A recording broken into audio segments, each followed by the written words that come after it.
Friends, good morning. তো দেখো, good মর্নিংটা আমার হয়েছে আজকে মোটামুটি 4:30 পৌনে 5টা। সূর্য মামা উঠি উঠি করছে। তো আমি আবার তোমাদের সামনে একটা নতুন ব্লগ নিয়ে হাজির হলাম। এখন বাজে 5:30। উঠেছি অনেকক্ষণ, বাট এখন ঘড়িটা দেখালাম কিছুক্ষণ পর। তো উঠেই তো আমার দৈনন্দিনের যা রুটিন। তো এই ব্লগটা হচ্ছে ছেলের উচ্চ মাধ্যমিক পরীক্ষার প্রথম দিন। করে রেখেছি অনেক দিন, শুধু সময়ের অপেক্ষা, মানে এডিট করা, ভয়েস দেওয়া। এখন একদম সময় পাই না সেভাবে বড় ব্লগ রেডি করা, ভয়েস দেওয়া। রেডি যদিও বা করি, ভয়েস দিতে আমার সময় পাচ্ছি না।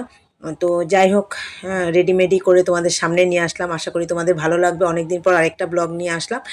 তো তখনও কেউ ওঠেনি। মোটামুটি 5:45 জল চলে আসে। জলের পাইপটা লাগিয়ে দিয়ে একদম পাইপটা এখানে দিয়ে দিয়েছি। আর সমস্ত বাসন টাসন বের করে, আর আগের দিন রাতে শোয়ার সময় আমি রোজ দিনই জামা কাপড় ভিজিয়ে রাখি, যাতে সকালে এই যে ছটার জলটা আসে সেই জলে কেচে দিতে পারি।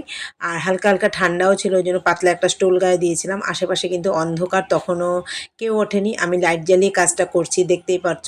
তো এটা দিনের আলোয় নয়। তো আমার সেভাবে এখন আর ভয়টয় লাগে না। আগে প্রচুর ভয়টয় পেতাম, মরা যদি অনেক দূরে মারা যেত এখানে বসে ভয় পেতাম, মানে সেরকম ব্যাপার ছিল। এখন সেরকম কিছুই না। উল্টো কেউ যদি মারা যায় আমি তাকে ভালোভাবে দেখে আসি। তো যাই হোক, বলতে বলতে ফর্সাও হয়ে যাচ্ছে আস্তে আস্তে।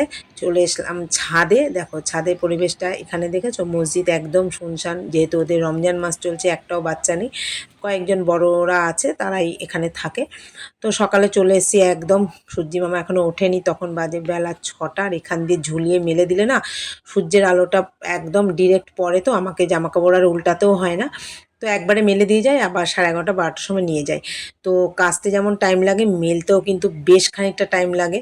তো যাই হোক, ঠান্ডা ঠান্ডায় কাজ করতে না মানে ভালোও লাগে। সেরকম তো গরম সেভাবে পড়েনি, মিষ্টি মিষ্টি ঠান্ডা ওয়েদারও ছিল। তো কাজ করতে করতে শরীরে প্রচণ্ড গরম লেগে গেছে। তো আমি এক নিঃশ্বাসে কাজ করছি। এই দেখো, গরম জলটাও বসিয়ে দিয়েছি। ছেলে উঠে স্নান করবে 7টার মধ্যে। ও 7:30 পৌনে 8টার মধ্যে বেরিয়ে যাবে স্কুলে। তো এখানে বললো একটু ফেনা ভাত করে দাও। তো মুসুরির ডাল, গোবিন্দভোগের চাল, আলু দিয়ে ওকে একটু ফেনা ভাতটা করে দিয়েছি। খেলো তো নাই, অল্প খানিক খেলো। আর সঙ্গে একটু রুটি আলু ভাজা দিয়ে দিয়েছি। আস্তে আস্তে অনেকটা বেলা হবে। স্কুলের গাড়ি ছাড়বে স্কুল থেকে 9:30 10:15। বাড়ি থেকে 8:30টার মধ্যে বেরিয়ে যায়। ওদের স্কুলের যে ট্রান্সপোর্ট আছে ওখানেই পরীক্ষার জায়গায় নিয়ে যাবে। স্কুল থেকে মোটামুটি 40-45 মিনিটের রাস্তা। তো গার্জিয়ানদের আর যেতে হয় না, স্কুলই দায়িত্ব করে নিয়ে গেছে, দায়িত্ব করে আবার রেখে যায়। তো সাথে একটু টিফিনও করে দিয়েছি, আর একটু চাও করেছি।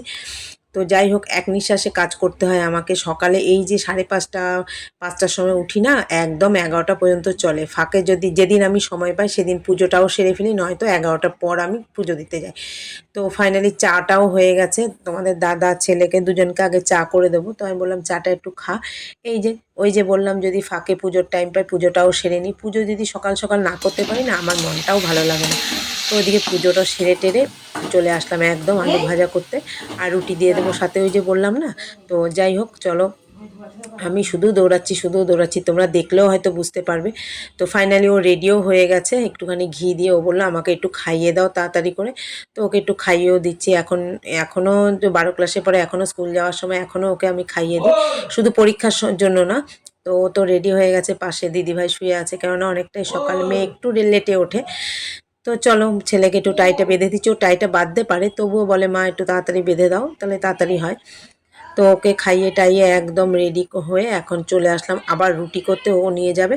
তো স্ল্যাবটা একটু মুছে নিলাম, যেহেতু ভেজা ছিল। তো তো তোমরা মানে দেখলে বুঝতেই পারবে আমি কি তাড়াতাড়ি করে সব মানে কাজগুলো এক নিমিষে করছি। তো যাই হোক, চলো, আমার এভাবেই করে অভ্যস্ত প্রথম থেকে। তো কষ্ট হলেও আমাকে এভাবেই করতে হয়। তো আমি ওর জন্য 2টো রুটি করে, 3টে মতো রুটি করে ওকে দিয়ে দিয়েছি, রুটি আর আলু ভাজা।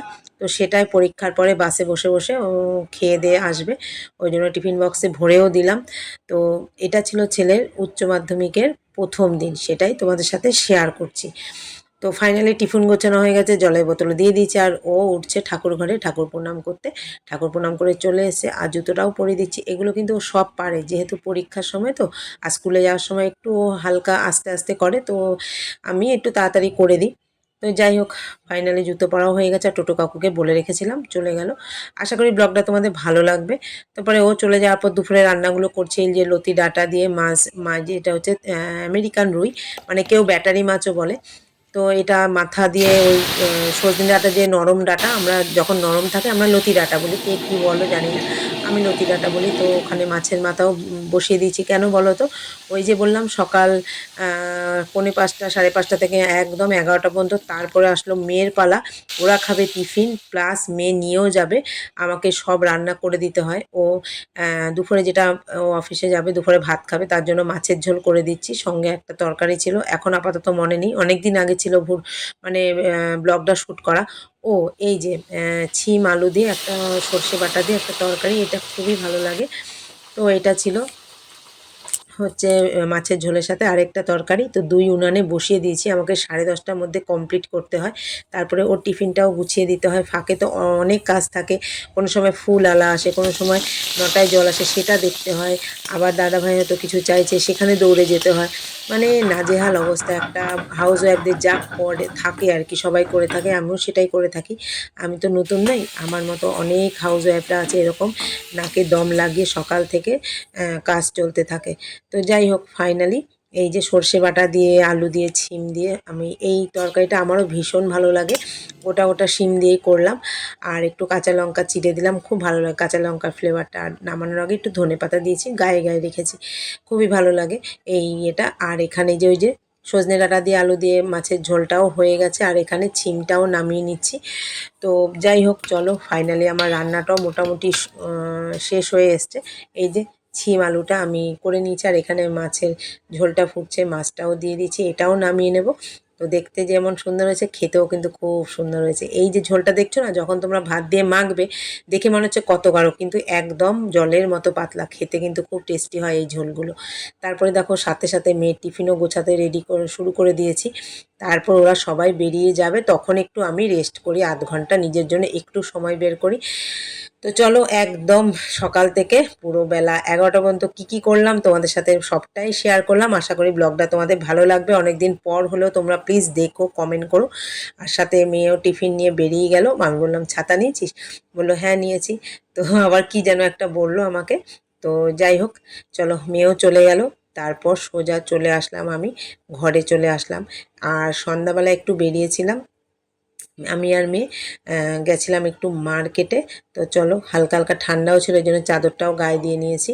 তো মার্কেটে তো টোটো কাকুকে বলে রেখেছিলাম, টোটো কাকুর সাথে মার্কেটে যেতে যেতে একটু আশেপাশে তোমাদের দোকানগুলো কি সুন্দর লাইট জ্বলছে না, খুবই ভালো লাগছে। চলে এসছে আমাদের বড় বাজারে কি না গোপালের জামা কিনতে, সামনেই দোল পূর্ণিমা। ওকে বললাম যাবি? চল না, আজকে চল, আজকে আমার শরীরটা ভালো আছে।